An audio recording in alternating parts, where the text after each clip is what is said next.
Good morning and welcome to HDGIC groups.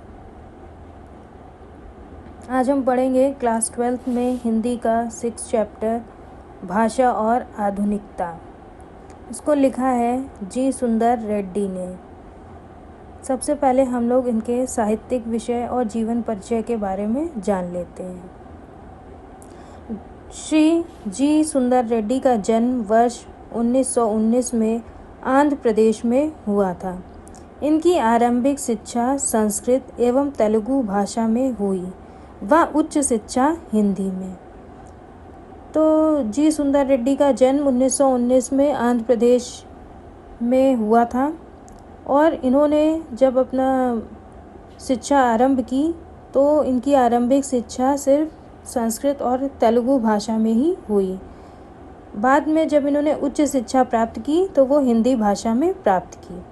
श्रेष्ठ विचारक, समालोचक एवं उत्कृष्ट निबंधकार प्रोफेसर जी सुंदर रेड्डी लगभग 30 वर्षों तक आंध्र विश्वविद्यालय में हिंदी विभाग के अध्यक्ष रहे। इन्होंने हिंदी और तेलुगु साहित्य के तुलनात्मक अध्ययन पर पर्याप्त काम किया। 30 मार्च 2005 में इनका स्वर्गवास हो गया। जी सुंदर रेड्डी जी ने आंध्र विश्वविद्यालय यानी कि आंध्र यूनिवर्सिटी में हिंदी विभाग के अध्यक्ष के पद पर 30 वर्षों तक कार्य किया और इनकी जो मृत्यु है वो 30 मार्च 2005 में हो गई।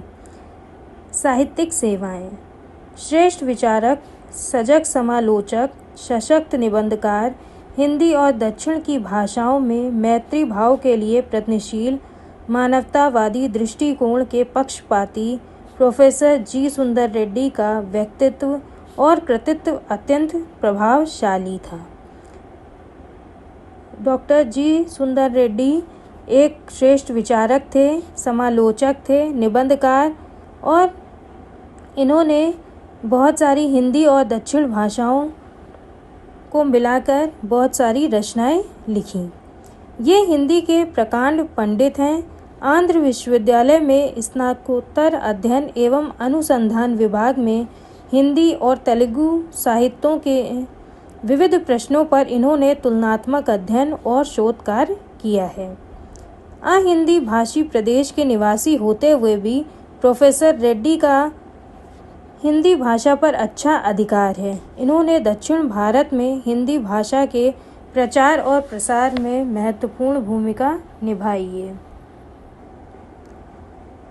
जैसा कि आपको पता है कि सुंदर रेड्डी जी का जन्म आंध्र प्रदेश में हुआ था, तो वहाँ पर मूलतः हिंदी भाषा का प्रयोग नहीं किया जाता है।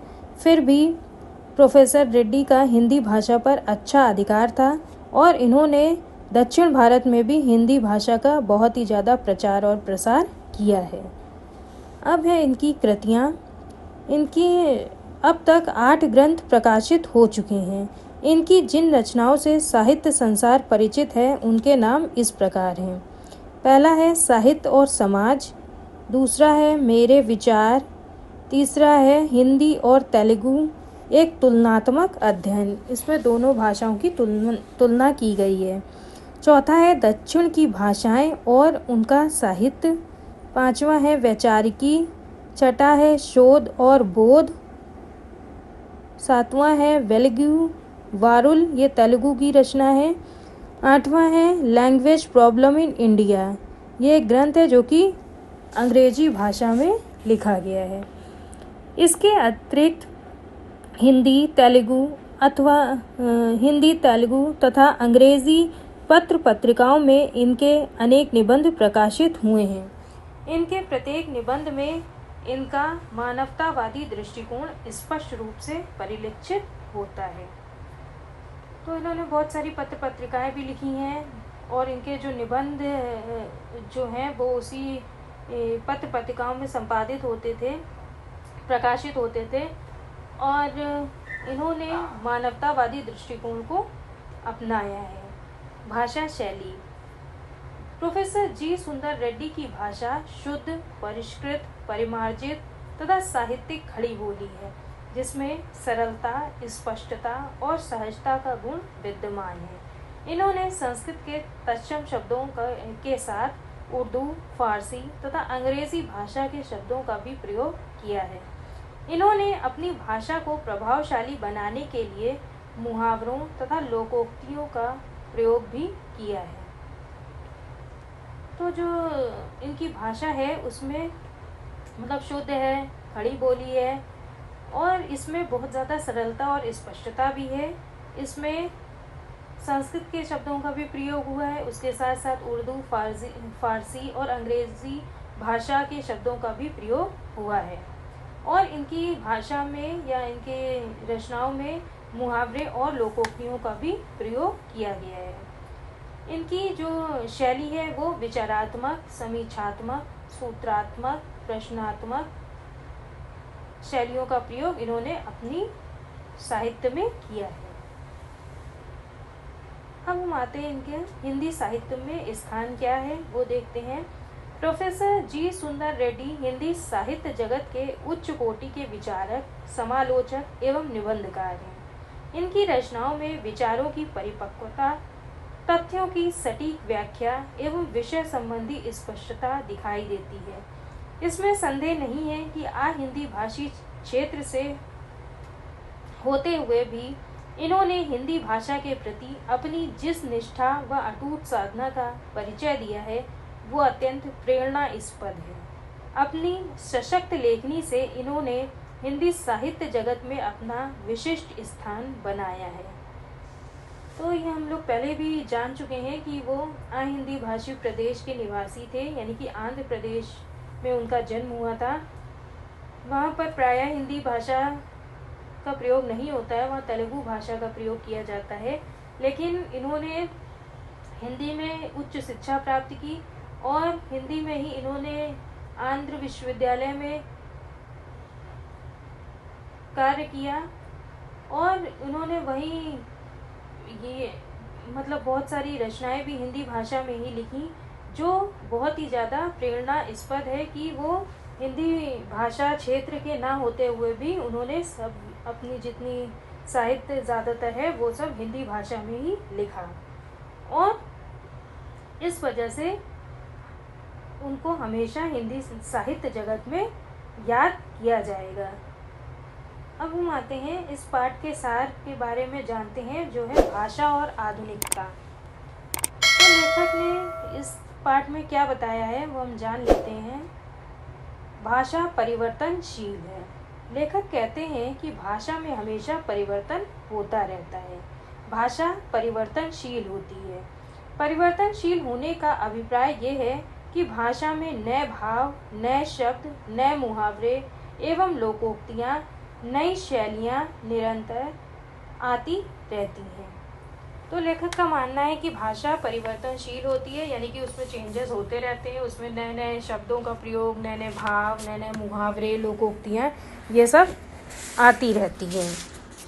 ये परिवर्तनशील ही भाषा में नवीनता का संचार करती है और जहाँ नवीनता है वहीं सुंदरता है। भाषा समृद्ध तभी होती है जब उसमें नवीनता तथा आधुनिकता का पर्याप्त समावेश हो। कूपमंडूकता भाषा के लिए विनाशकारी है। भाषा जिस दिन स्थिर हो गई उसी दिन से उसमें क्षय आरंभ हो जाता है। वो नए विचारों एवं भावनाओं को वहन करने में असमर्थ होने लगती है और अंततः नष्ट हो जाती है। तो लेखक का मानना है या लेखक इस पाठ के माध्यम से बताना चाहते हैं कि भाषा जो है वो परिवर्तनशील होती है, उसमें हमेशा नए नए परिवर्तन होते हैं। अगर वो कूपमंडूक बन जाएगी, यानी कि उसमें कोई भी भाषा में परिवर्तन नहीं होगा, वो स्थिर हो जाएगी, तो उसका जो है नष्ट होना धीरे धीरे स्वाभाविक है, क्योंकि भाषा में नए विचार और भावनाओं का समावेश होना चाहिए। दूसरा है संस्कृति का अभिन्न अंग। लेखक का मानना है कि भाषा संस्कृति का अभिन्न अंग है। संस्कृति का संबंध परंपरा से होने पर भी वो गतिशील एवं परिवर्तनशील होती है। उसकी गति का संबंध विज्ञान की प्रगति से भी है। नित्य होने वाले नए नए वैज्ञानिक आविष्कार अंततः संस्कृति को प्रभावित ही नहीं करते बल्कि उसे परिवर्तित भी करते हैं। इन वैज्ञानिक आविष्कारों के फलस्वरूप जो नई सांस्कृतिक हलचल उत्पन्न होती है उसे शाब्दिक रूप देने के लिए भाषा में परिवर्तन आवश्यक हो जाता है, क्योंकि भाषा का परंपरागत प्रयोग उसे अभिव्यक्त करने में पर्याप्त सक्षम नहीं होता। तो लेखक का मानना है कि संस्कृति का अभिन्न अंग होती है भाषा।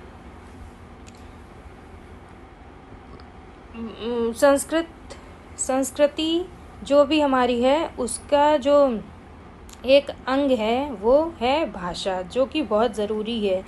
जैसी कि भाषा होगी उसी प्रकार हमारी संस्कृति होगी। और जो भी हमारी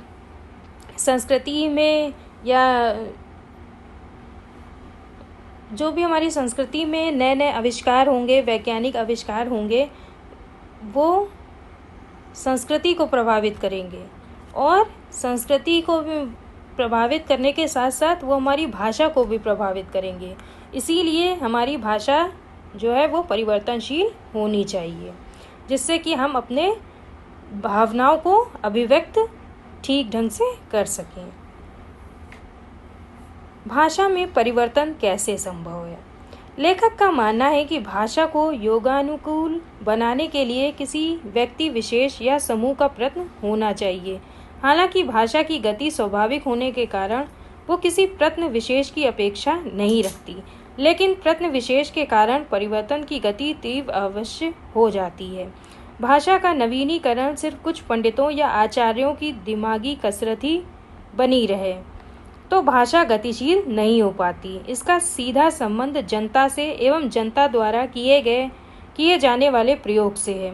जो भाषा जितनी अधिक जनता द्वारा स्वीकार एवं परिवर्तित की जाती है वो उतनी ही अधिक जीवंत एवं चिरस्थायी होती है। साथ ही साथ भाषा में आधुनिकता एवं युग के प्रति अनुकूलता भी तभी आ पाती है। तो लेखक इसमें ये बता रहे हैं कि किस तरह भाषा का परिवर्तन हो सकता है। जैसे जैसे उन्नति होती है, जैसे जैसे ही बदलाव आता है, और तो उसी तरह क्या होता है, भाषा में भी नवीनीकरण होता है। लेकिन उस भाषा का नवीनीकरण केवल कुछ लोगों द्वारा ही नहीं बल्कि पूरी जनता के द्वारा, जितने भी लोग हैं उनके द्वारा ही करना संभव है और उनके ही द्वारा ज़्यादा ठीक ढंग से भाषा को हम परिवर्तित कर सकते हैं। अगर सब जनता के द्वारा ये प्रयास किया जाए तो हमारी भाषा बहुत ही ज़्यादा अधिक समय तक बनी रहेगी और साथ ही साथ उसमें परिवर्तन अधिक समय तक होता रहेगा। और इससे क्या होगा, भाषा में आधुनिकता आएगी और वो युगों युगों तक भाषा परिवर्तित होता रहेगा। आई होप कि आपको जी सुंदर रेड्डी के विषय में और इस पाठ के सार के बारे में अच्छे से समझ में आ गया होगा। इससे रिलेटेड कोई भी प्रॉब्लम, क्वेरी और क्वेश्चन है तो आप कमेंट बॉक्स में लिखकर पूछ सकते हैं। बाकी के लेसन को हम नेक्स्ट वीडियो में कंटिन्यू करेंगे। Till then take care, good bye. आप इस चैनल को सब्सक्राइब ज़रूर करें और वीडियो पसंद आए तो लाइक ज़रूर करें। धन्यवाद।